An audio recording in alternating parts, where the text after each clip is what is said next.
Good morning, everybody. It's Falcons Daily here on a Tuesday. I'm your guy, CG, Craig Green. You want to give me a follow on social media, you are more than welcome to do so. You can find me at Craig G Sports, CRAIG, the letter G, and the word sports. Fan Arch, who powers Falcons Daily. They are at Fanarch Co., FANARCHCO, and you also can give our friends at Underdog a follow. You can see their logos right there. Damn, shout out to Underdog Fantasy for sponsoring Falcons Daily. And if you want to sign up for Underdog and take advantage of $75 in bonus picks when you play your $5, right there, bam, there's the promo code. Just click on that. Really easy to do. We'll look more into that as the show goes on. But again, I did it over the weekend. Won a couple of dollars that I used to take a nice lady out on a date the other night. So you can do the same thing if you sign up for Underdog, win you a couple bucks, put something in your pocket, and make your your post-holiday season very, very magical. Guys, we saw some grading of the hire of Kevin Stefanski over the weekend. Right now, so far, just 2 grades have come in that I was able to find. One of them came from ESPN. It was Ben Solak. Ben Solak graded the hire of Kevin Stefanski as a B+. He thought that the hire was a good, solid hire. He said it was solid. He said the Falcons roster is a better fit than for Stefanski than the Browns roster was. And again, I posed that question to some of you guys yesterday. You know, do you think the Browns had more talent than the Falcons to work with in terms of, anybody who was poo-pooing the hire? Also, I asked how many Browns games did you watch to see how things played out? But Yahoo Sports was another outlet that gave a grade, and that grade came from columnist Frank Schwab, who is a senior writer of yahoosports.com. And this is what Frank had to say about it. Frank said, NFL Coach of the Year might be a flawed award, but Stefanski has 2 of them. It's rare that a coach like that is available, and the Falcons saw an opportunity. So it's easy to like this hire. Stefanski and the Falcons still has a quarterback situation to work through, but he's used to that after his seasons with the Browns. Stefanski steps into a situation with a talented team in a bad division, and he should be able to elevate the Falcons right away. This seemed like a great fit with a coach who succeeded at times in a tough situation in Cleveland with a team that underachieved last season and could make a big improvement right away. That is from senior writer Frank Schwab of Yahoo Sports. Again, so he gave the Falcons an A for the hire of Stefanski. Ben Solak gave it a B. He was one of the top candidates available. I'm sure a lot of you know that. And again, 8-26 over the last 2 seasons. That's not good, but you got to tell yourself this man was in Cleveland, a very unstable environment. You got to remember this is the same Cleveland Browns team, the same ownership group that gave Deshaun Watson $5 trillion guaranteed, coming off of winning 4 damn games as the Houston Texans head coach, quarterback, just because he threw for almost 5,000 yards, 38 touchdowns, and like 4 interceptions. But he's had some really, really cruddy quarterback play, or he's had a quarterback carousel there for how long? Remember, it got so bad they went to Joe Flacco, to start, and then they saw an opportunity. The franchise saw an opportunity to maybe get some draft picks or something. So they flipped Flacco over to the Cincinnati Bengals, and he helped rejuvenate the Bengals until Joe Burrow was able to come back. But this is really a move that the Falcons are doing to win right now. It's a win now move. This is not a move. I mean, they want to build this team. They want to build and have something sustainable. But with the talent that we have and the expectations of the front office, this is an absolute move to get us as close to the postseason as humanly possible. And we talked about the quarterback situation. Who is out there right now? Now you gotta look at the whole gamut of things. So remember, we moved Kirk Cousins' money around to free up salary cap space for 2027. Kirko's salary right now is only $2 million.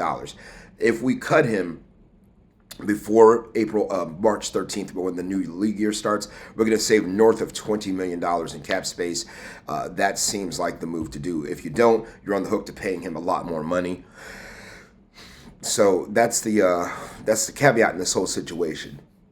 Also, next year, it helps the Falcons by saving right around $78-79 million. We're going to free up that much cap room to where 2027 could really be an interesting year when it comes to free agency. But quarterbacks out there right now, who should be available in 2026, I mean, there's definitely some names out there. We talked about Daniel Jones before. He's coming off of the Achilles injury. The Colts may be trying to re-sign him to keep him in-house, especially with the uncertainty around Anthony Richardson. Would you take a flyer on Aaron Rodgers? I would not. I absolutely would not. I mean, he still has something left in the tank, but I still feel like he was washed when he got to Pittsburgh in the first place. And how much of a bad taste would that put in your mouth as a Falcon fan, knowing that his last offensive coordinator was Arthur Smith, right? I thought Art was a good mind. I thought he just got way too cute in the red zone.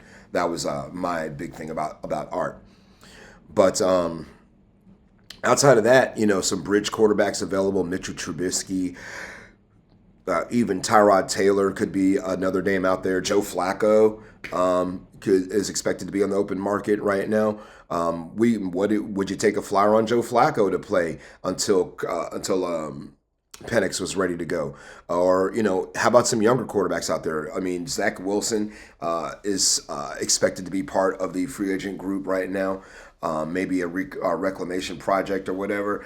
But also another name that has been circulating around is Malik Willis. And he's in, he played all right in his limited time with the Packers.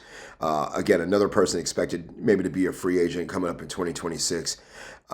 But he played in limited action for the Packers whenever Jordan Love couldn't get on the field. But he's got some upside. He's still very, very young. You wouldn't have to pay him a ton of money. But I think for us, it'd be more of a veteran that we need to bring in to help bring along Michael Penix. I mean, honestly, I wouldn't be mad at Joe Flacco. Of the names on this list, and again, the franchise clearly seems like they believe in Penix. So I would think Joe Flacco would be one of the more coveted free agent quarterbacks out there. I just don't see a world where we keep Kirk Cousins.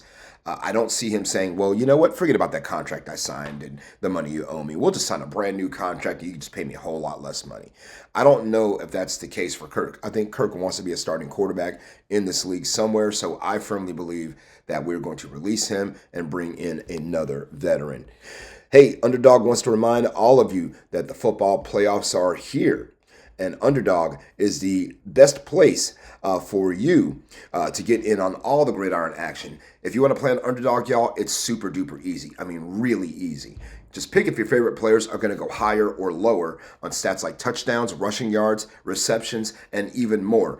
Get them right. If you get them right, you can win up to 5,000 times your cash. This week on Underdog, I'm looking at the Pro Football Conference Championships. I'm looking at both games. I'm looking at New England at Denver. I'm also looking at LA at Seattle. And I'm selecting in the first game, Drake May for higher than 0.5 rushing and receiving touchdowns. Okay? He's high. I'm taking him for higher than 0.5 rushing and receiving. And Matthew Stafford of LA for higher than 257.5 passing yards. So what are you waiting for? Download the app today. Use promo code FOOTBALLFAN to score $75 in bonus entries when you play your first $5. That's promo code FOOTBALLFAN. Underdog. Make picks. Win money. Must be 18 plus. 19 plus in Alabama and Nebraska. 19 plus in Colorado for some games. 21 plus in Arizona, Massachusetts, and Virginia. And present in a state where Underdog Fantasy operates. Terms apply. See assets.underdogfantasy.com/play and get terms DFSTML for details. Offer not valid in Maryland, Michigan, New Jersey, New York, Ohio, and Pennsylvania. Concerned with your play? Call 1-800-GAMBLER or visit www.ncpgambling.org. In New York, call the 24/7 Hope line at 1-877-8 or text from 467-369.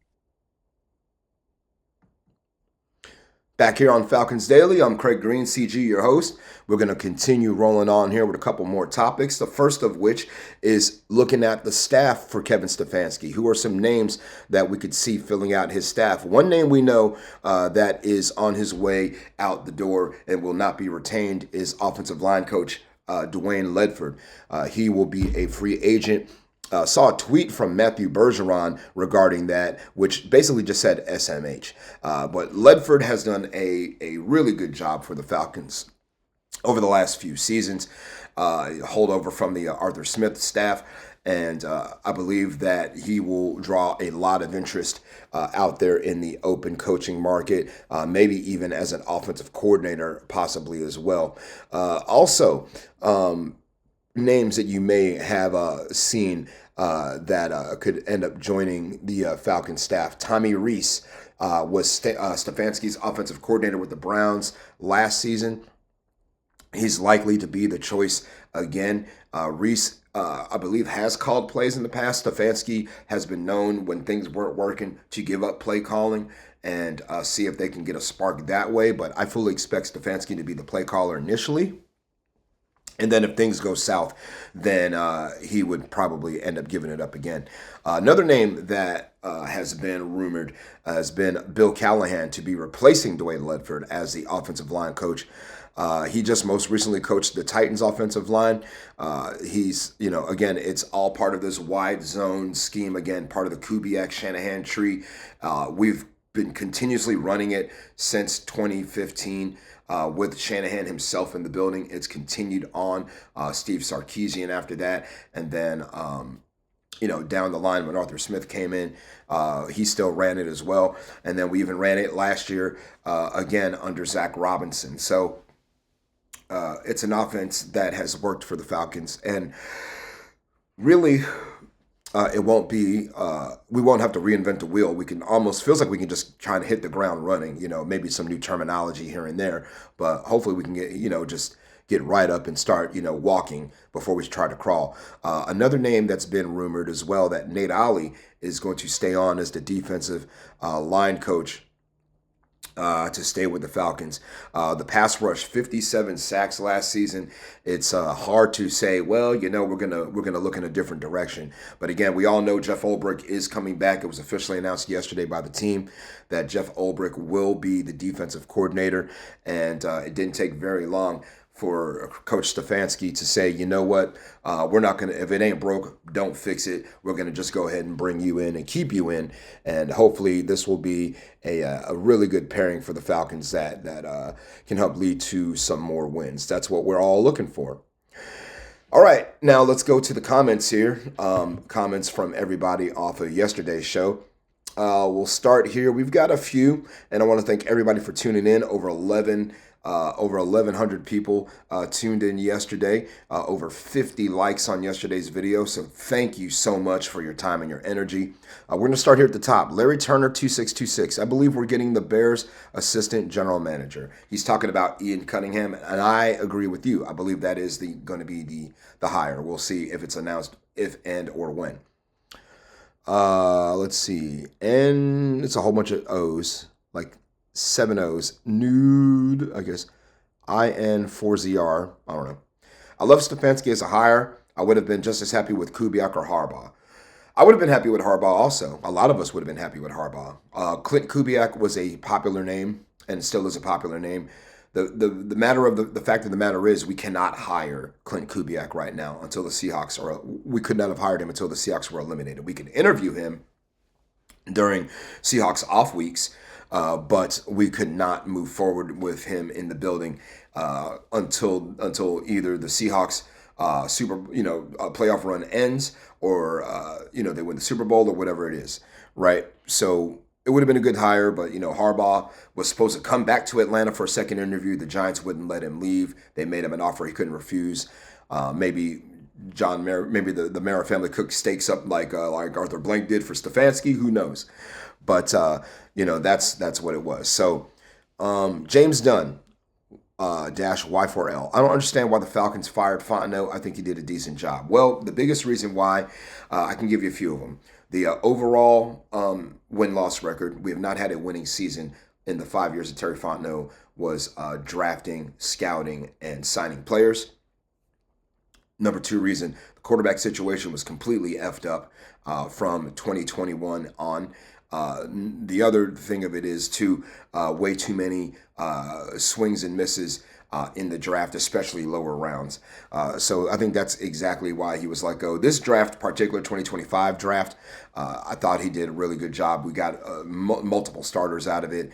I mean, James Pierce Jr., if he doesn't win Defensive Rookie of the Year, then, I don't know what the league's looking at.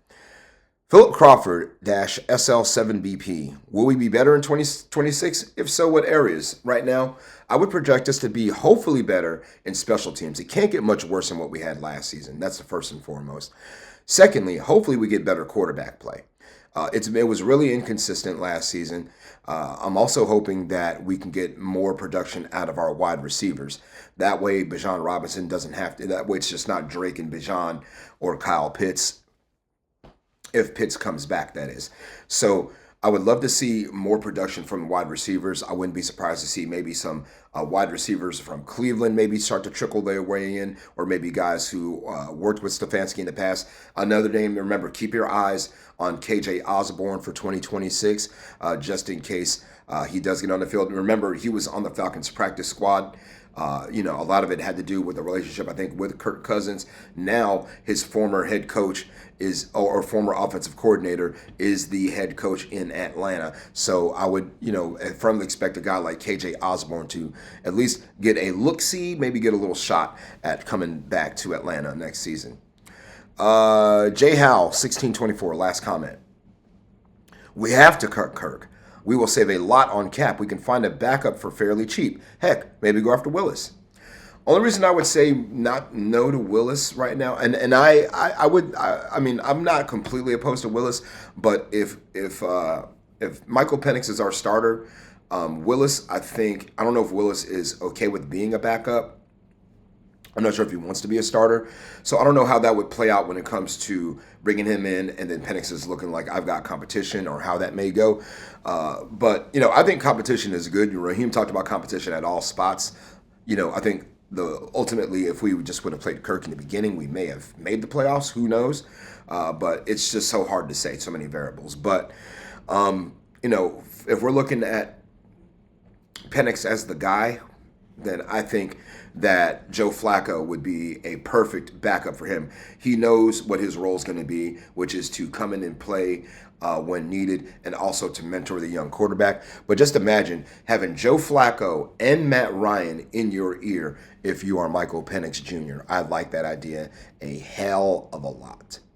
All right, everybody, we'll be back on Wednesday to talk more Falcons football, and hopefully we'll have some more answers to the coaching staff. May not have as many answers to the quarterback situation, or even what players we plan on retaining. But anyway, appreciate all your time, your energy, your passion for Falcons football. It's the off season, and we're talking about all kinds of stuff. So thanks for coming in and sticking with us. Continue to stick with us, and we're going to continue to chop up and talk some good things.